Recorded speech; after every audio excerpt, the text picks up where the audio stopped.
right, good evening, ladies and gentlemen, and welcome to tonight's festivities called Let's Make Waves, benefiting the Focus Clubhouse.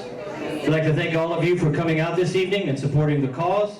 You will learn exactly what's going on as we go out throughout this evening.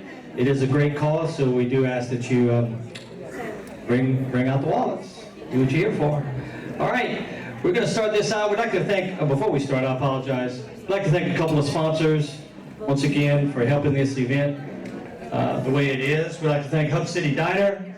We'd like to thank Zia's, Abacus, Billy's Boudin, the Petroleum Club, and also Schilling Distributors, because without these sponsors, tonight's event could not go on. So please, round of applause for those sponsors. Thank you so much. We're going to start out by introducing our keynote speaker this evening. This gentleman, Senator Mills, has represented the Senate District 22 in the Louisiana Legislature since 2011.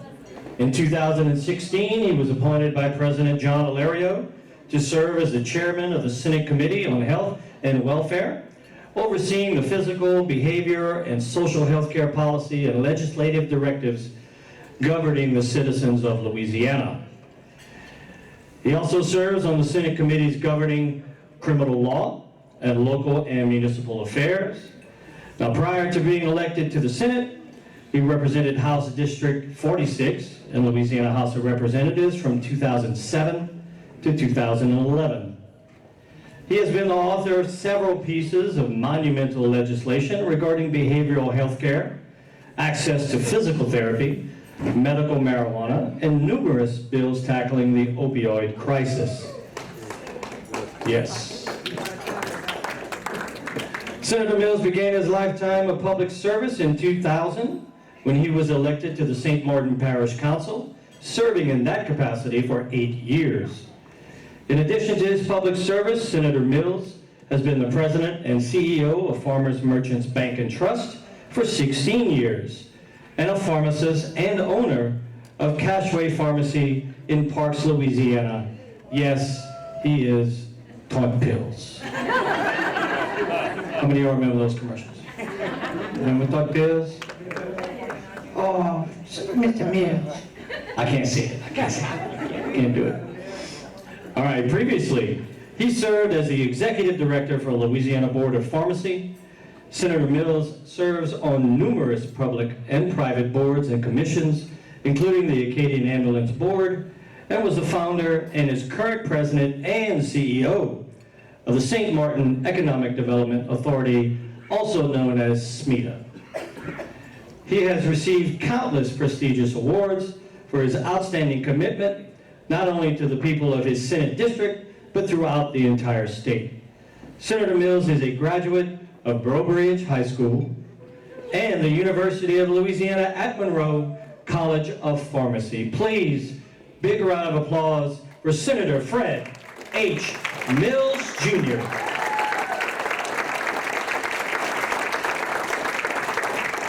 It's so good. Let me come see y'all. Can I come visit y'all? Y'all okay with that? Well, y'all, there is a few things on my resume that wasn't said that's kind of upset me a little bit. Seeing y'all laughed a little bit, I think I'll share it with you. I think the thing that I really wish had been brought out is in 1984, I came out third in the crawfish eating contest in Breaux Bridge. I ate 21 pounds of crawfish. The winner ate 40 pounds of crawfish. And they called him the next year to defend his title, and he said, I can't, I'm on dialysis, and I've had 6 bypasses. I won 3 cases of Schlitz, and he won 1 case of Schlitz. And for the older ones here, y'all know what I'm talking about, the Schlitz. And the second thing that should have been on my resume is I won, how many were y'all in 4-H? How many of y'all? I won a state blue ribbon in the 5th grade on how to peel an Irish potato. And I thought my future was really gonna be bright because that was it. But then the food processor came out and I was done. So that's kind of the short lived to my career. Thank y'all for having me, and we need to make this project become a reality. Wouldn't you say, wouldn't everybody say that we want to do that? And I guess I wanted to tell you just a little bit of, I want us to laugh a little bit because a baby laughs 100 times a day. We laugh 15 times a day. So it kind of tells you we should laugh a little bit. So I guess the one thing I did want to start off as a legislature, in the legislature, I have made so many mistakes, it's unbelievable. But one of the worst mistakes I made, I wanted to tell you a little bit more about myself so I could talk a little bit more about some other issues. But I just got elected. And I see Dee Stanley here, and Dee's been in government for a long time, and I think you'll relate to this story, Dee. And I got a call, it was my first week in office, and I received a call, and a lady told me, she said, Fred, my boyfriend is in jail in Monroe, Louisiana, and I would like for you to move him to St. Martinville because I don't have a car, and I'm in love with this man, and it's just too hard on me, but could you move my man back to St. Martinville, Louisiana? So I'd been in office for about a week. I called the House of Representatives. I said, can we move prisoners? They said, oh yeah, it's a prison exchange. You can move them, and it's cumbersome, but you can move them.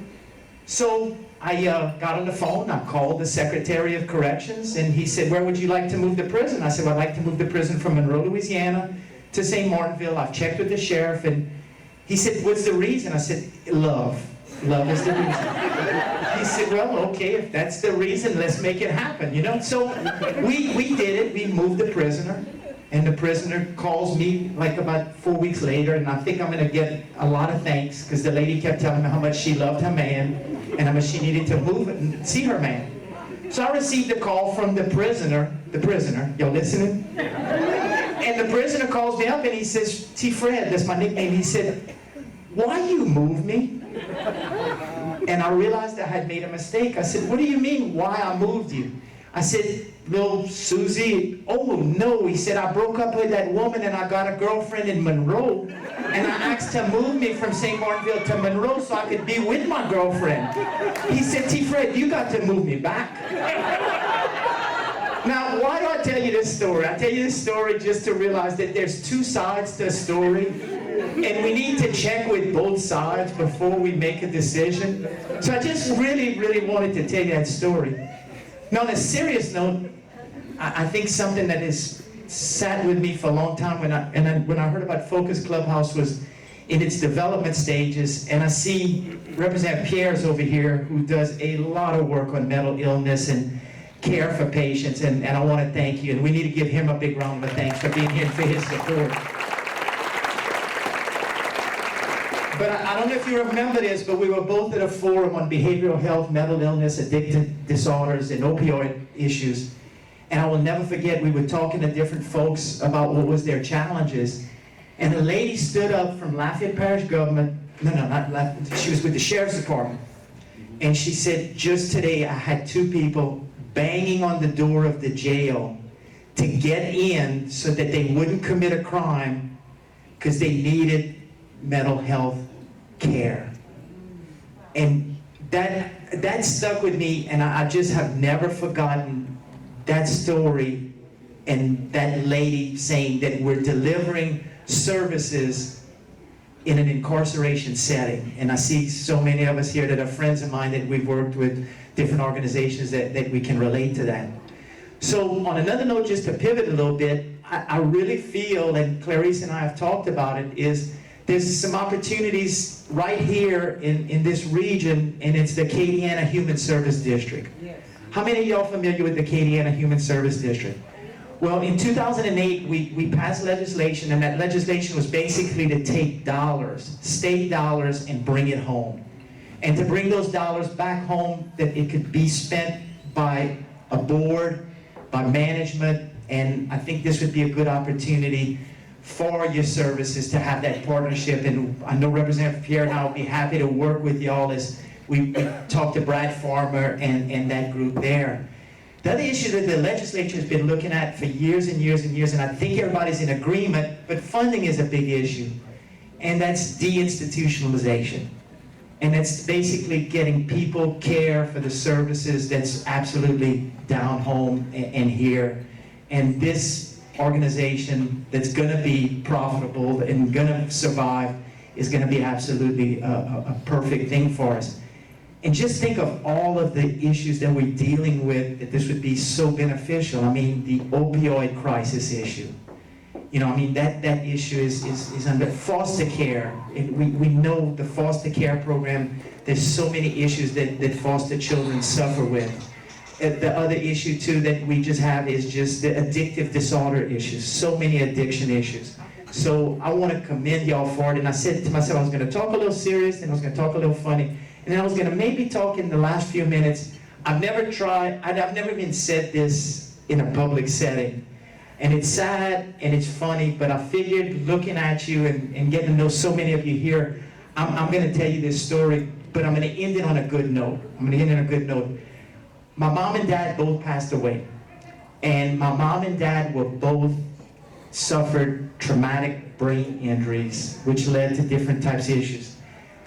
They both were in comas, and they both lived together for about 12 years.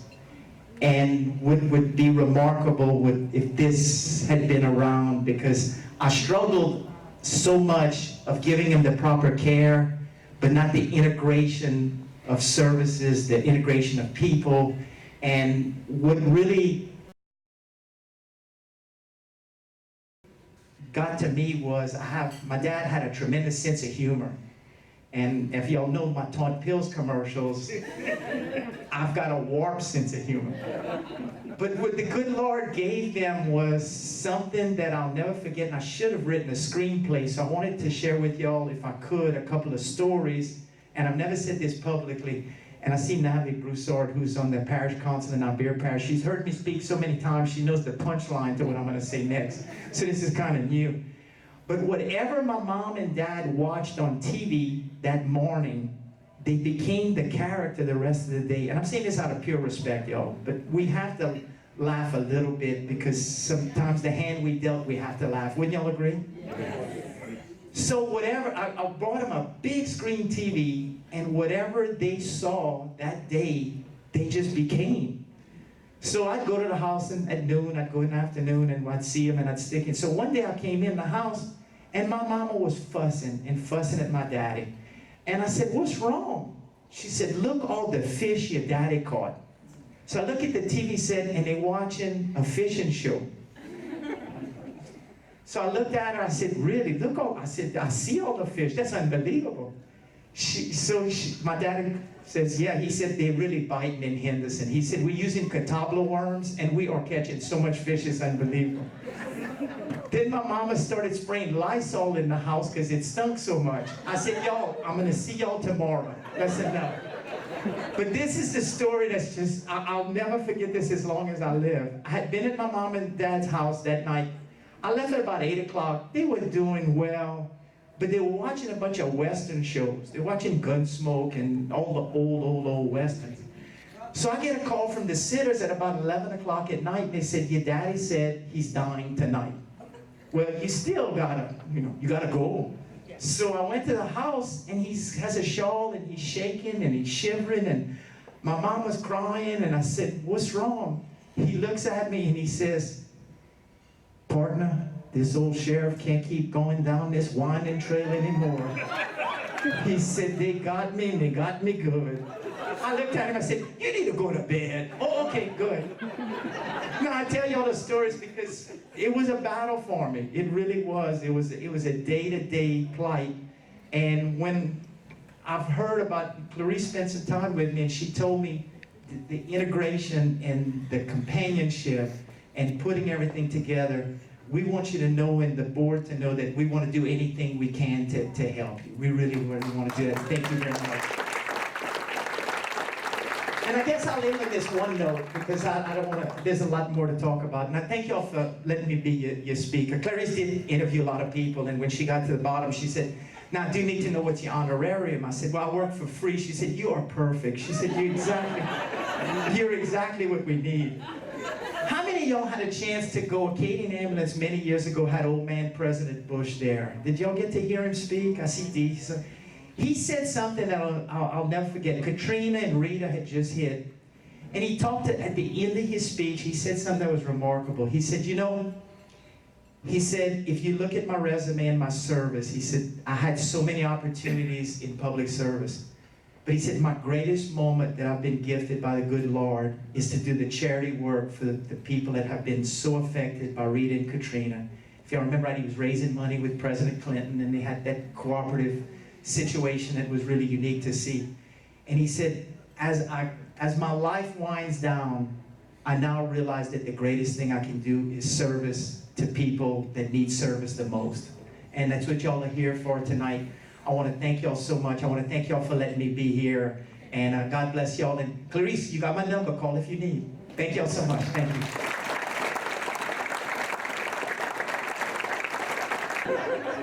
I used to read in church, and the priest told me I couldn't outlive the gospel. So y'all want to see me?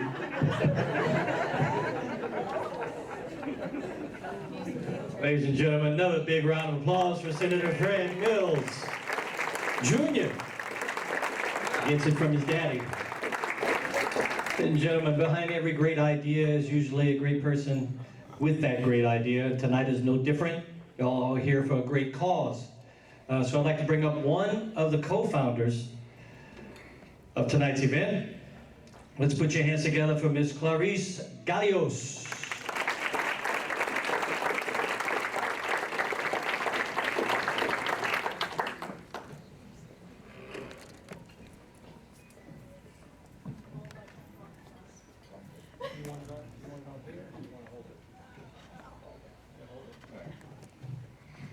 Well, good evening. I just cannot tell you how excited I am and how grateful and humbled I am to see this room full. You have no idea how many prayers I've made and how many, well, they say don't worry about anything, pray about everything, but you know, we're all human. So I would like to start tonight with a little background story. Let me see if my clicker still works. Yay! So, the real hero in all this is Brian. That's my son. He's the one that brought Focus Clubhouse to Lafayette, Louisiana, or Acadiana, whatever. Wherever we wind up in a home. It'll be somewhere around here. So, Brian lived in Miami for over 7 years, and he went to a clubhouse called Key Clubhouse, and it really saved his life. At the end of the presentation, you'll hear a short little story directly from him, and he tells it a little bit better than I do.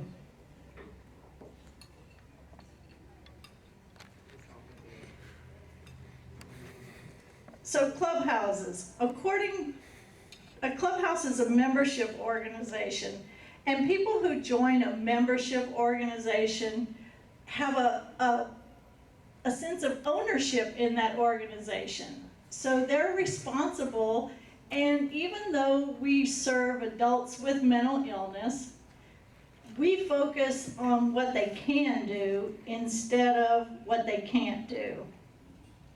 Excuse me, my notes didn't work real well this evening, so I'm gonna, so basically, they have responsibility in the operation of the clubhouse. So not only are they members, but they actually help run. They work side by side with the staff.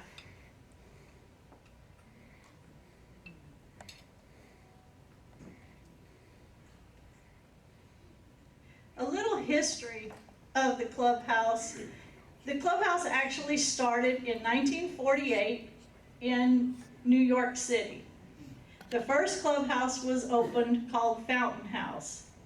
It came about because as members were getting released from psychiatric hospitals, they would get together in the evenings or afternoons, and they kind of formed a club, hence the word clubhouse. And they supported one another, and they found that peer-to-peer support is just as important as the clinical support and the clinicals that they get. So Fountain House is still standing today. So this program has been in effect and successful for over 70 years, which says a lot for a program in this arena.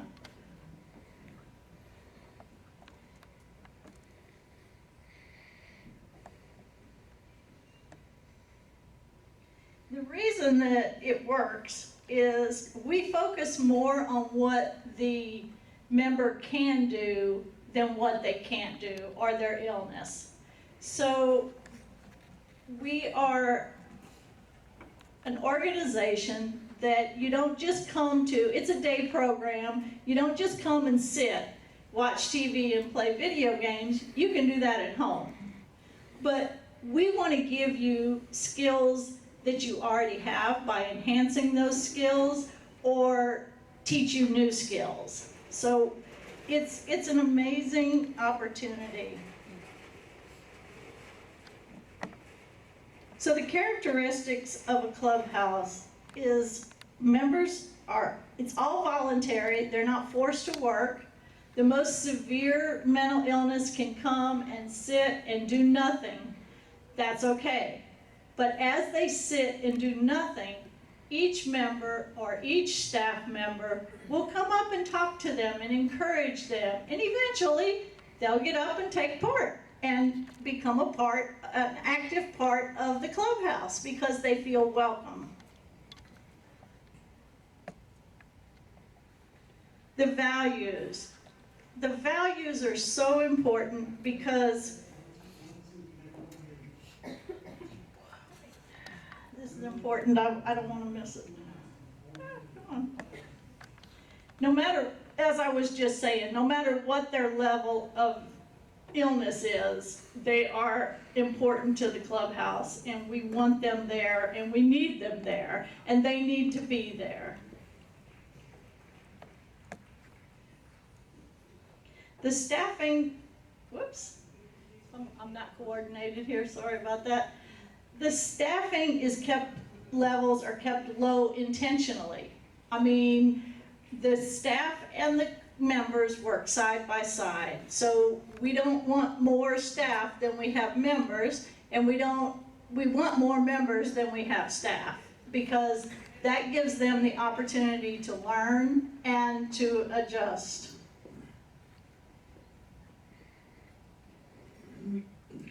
The basic assembly, or how the program goes, let me put it that way, is based on a work order day. So they have meetings in the morning to decide who's going to do what. They have meetings in the afternoon to decide who finished what. So it's all structured, and that helps when you're dealing with this issue, that they have to have something to do, and they have to be guided, and it has to be structured. So not only do they work in the clubhouse, which again, I want to stress, it's all voluntary. We are not forcing anybody to work. They want to do this. This is their clubhouse. They love the fact that they have ownership in this clubhouse, and they're proud of what they do. But we also have employment programs. We have 3. One is transitional, one is supported, and one is independent. I'm basically going to only talk about the transitional employment program because that to me is the most important. They get the opportunity to try out the job for 6 months to see if they really like it or not, if they really want to do it. So how they find this job is the board members or the executive director of the clubhouse go out into the community, and we ask, are you willing to hire a person with mental illness? If they say yes, we have, great, we're on board with you. So the staff member actually goes with the member and trains that member. So the staff member is already comfortable with the member, or the member is already comfortable with the staff member. So there's no trauma there where they're being told to do something by somebody they don't know. Well, the very unique part about that is that if that member gets sick or has an accident or whatever and can't show up for work, that staff member that learned that job and trained that member goes and works in their place. So the employer wins because they're never shorthanded. And that's the opportunity for the employer. So each clubhouse has a social program. We have evening and weekend events because, you know, they say all work and no play makes Jack a dull boy. So you can't just work all the time, you gotta play sometimes, which is what we're doing here tonight. And I hope y'all have fun at this event. Senator Mills, you were awesome. You were just amazing. I love your stories. I love your humor. You were awesome. And thank you very much for attending and speaking. But, so we plan weekend and evening get-togethers, our socials, whatever you want to call them. And another very important thing is we're open on every holiday. On the holiday, the day that it actually falls. It doesn't matter if it's a Saturday or a Sunday or a Wednesday.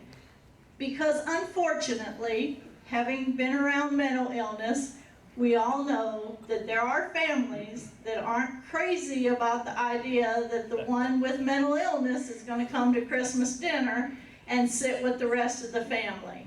Well, we definitely don't want them to be alone because, again, isolation is horrible. And so we definitely will have Christmas dinners, Thanksgiving dinners, Halloween parties. I know I'm leaving out a whole bunch of holidays there, but you get the idea.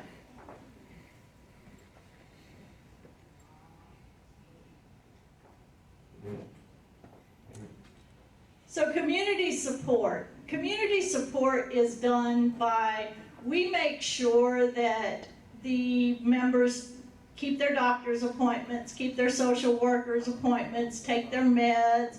We help them with affordable housing. One of the side notes that I just recently learned, speaking of healthy eating and healthy training, is people who suffer from mental illness die 20 to 25 years earlier than people who don't. And that's because they don't have the structure to take care of themselves. They don't know how to physically take care of their bodies. So this program will also help them with that.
We help find them affordable housing. That's one of our units. So everybody gets their own home and they learn how to take care of it.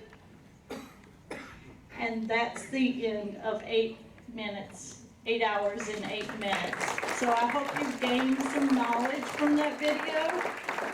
And at this time, I'd like to bring up one of the co-founders, named Rachel Foreman. She is a licensed clinical social worker, and she knows more of that side of it than I do. So we make a great team. Rachel.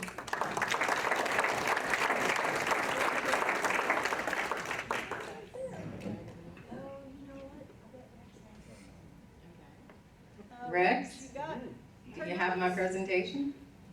Do I? I hope you do. Sure do. I have a piece of paper.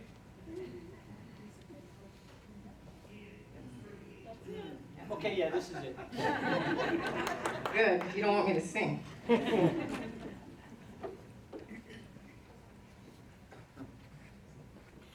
Okay, so now that you know what this is, I want to talk about why it matters. I know why it matters to me. You know, I not only am a psychotherapist, but I have a son who has mental illness, and I want this to be here for him. You know, we're not going to be here forever, and I want to know that there are going to be services out there for him that are going to make sure that he's okay.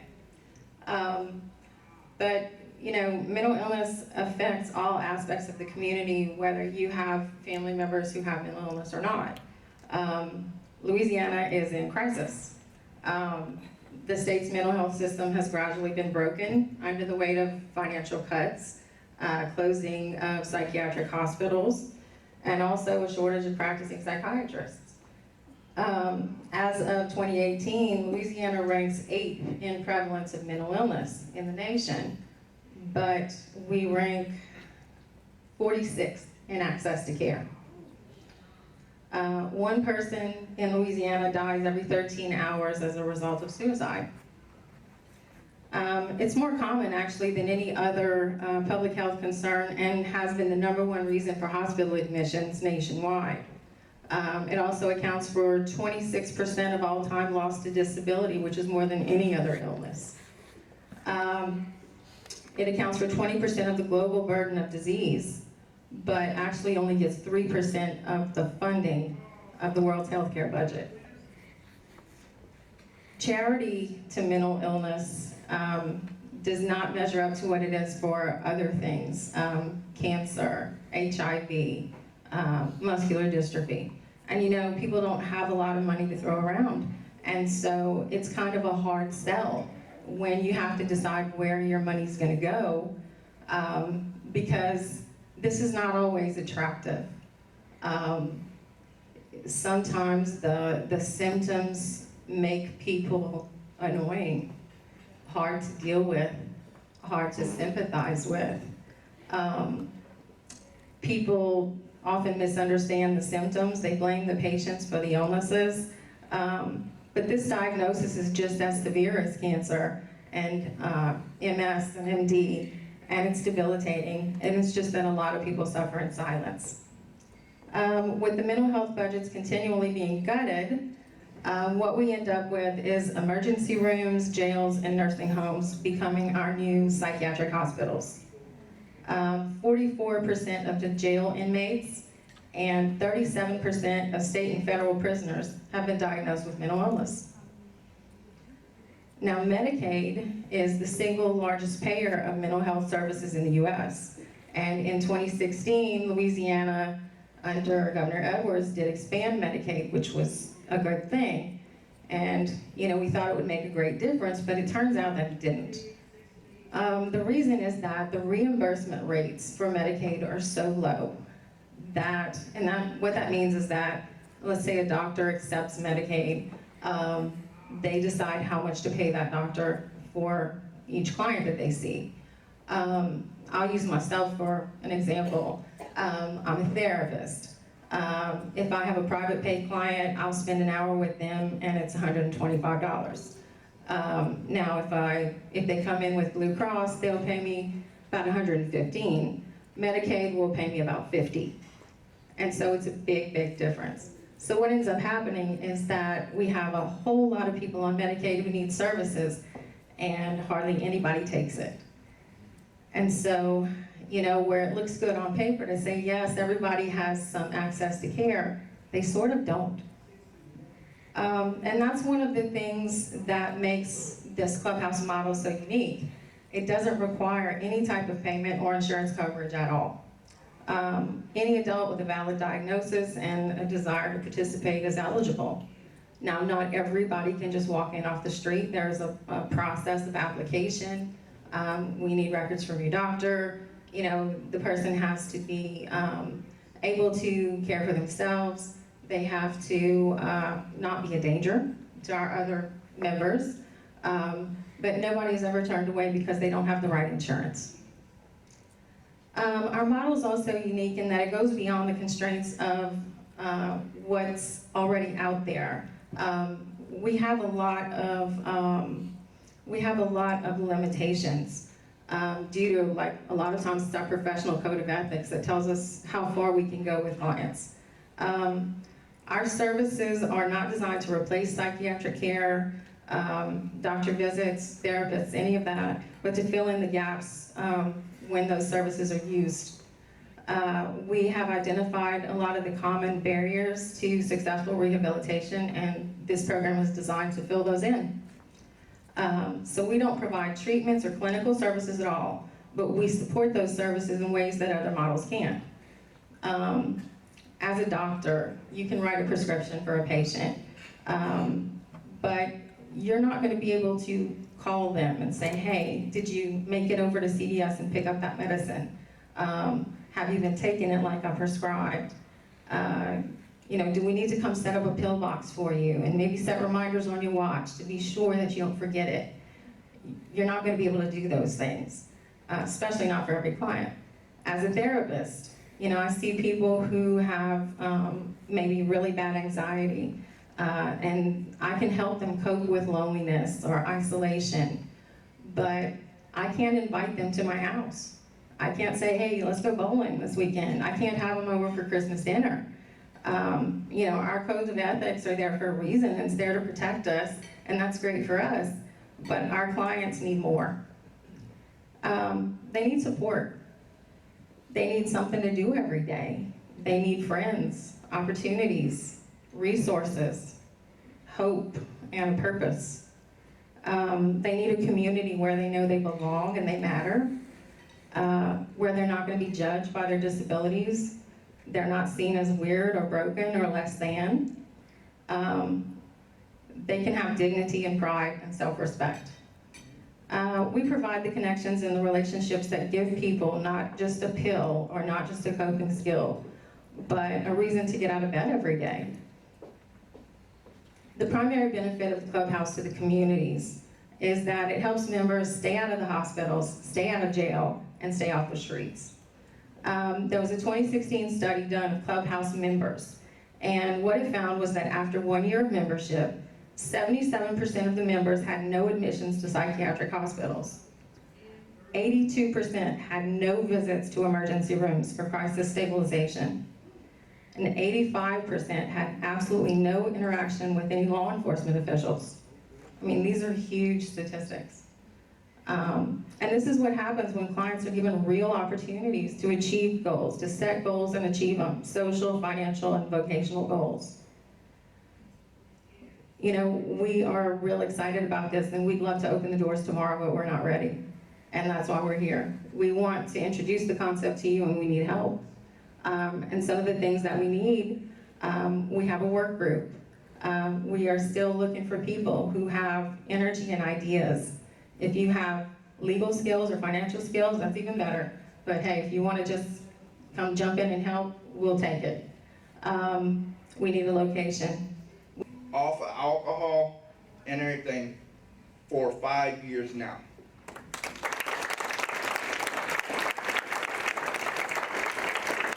That is the longest time I've ever been clean in my entire life. And people ask me, they're like, Brian, how can you be around people that drink and you don't drink? I tell them, I know where it will lead me. It will lead me to homelessness.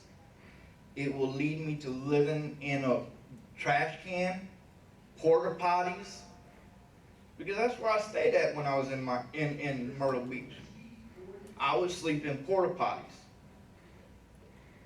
Go in there, lock the door, and go to sleep. So, thank you. If y'all have any other questions for me about the Clubhouse and the work order days, I will be happy to answer your questions. Thank y'all.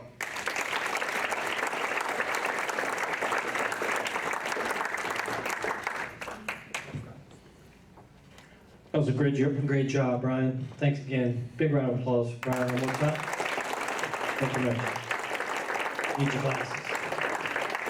All right, ladies and gentlemen, as you can hear, this is a situation that maybe not everyone in this room is directly involved with, but everyone can appreciate what's going on. You might know somebody, a family member, a friend who deals with this kind of situation. It's pretty serious, and we definitely could use your help here. I'm going to use this as a transition. We're going to be transitioning over to our next phase of our evening. And with that, I'm going to bring this back to Senator Fred Mills, what he mentioned earlier when he talked about his parents watching the TV shows when he was younger. You remember that? All right, I got a question for everybody in the audience here, and the older ones might know a little better than the young ones, but how many remember having the big Zenith TV in the family room with 3 channels that went? You remember that? All right, and the younger ones, man, you missed out on something great. You really did. Tell you a quick story.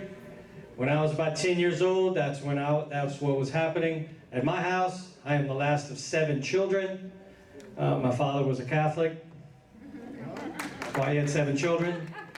Got it. All right, one morning, my father and I were sitting in the den watching TV, and a good friend of the family came in. His name was Mr. 10.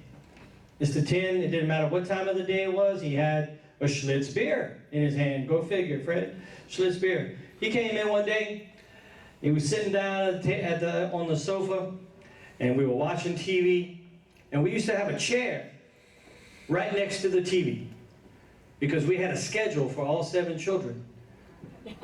When my dad would come home, we'd have supper, one of the kids would sit at the chair, look at my dad, ready? You want to change it? Okay. Change it. All right, that's what we did. So Mr. 10's sitting there, and he leans over to my dad. His name is Willie. He goes, Mr. Willie. He said, you know, nowadays they're starting to come out with those things they called remote controls. It's a little thing you hold in your hand, you point it at the TV, and it changes the channel for you. And I tell you, not skipping a beat, not blinking an eye, not hesitating, my father turned to Mr. 10 and he said, 10, if I ever get so lazy that I can't tell one of my 7 children to go and change that channel, we got a problem. That's a true story, Bubba.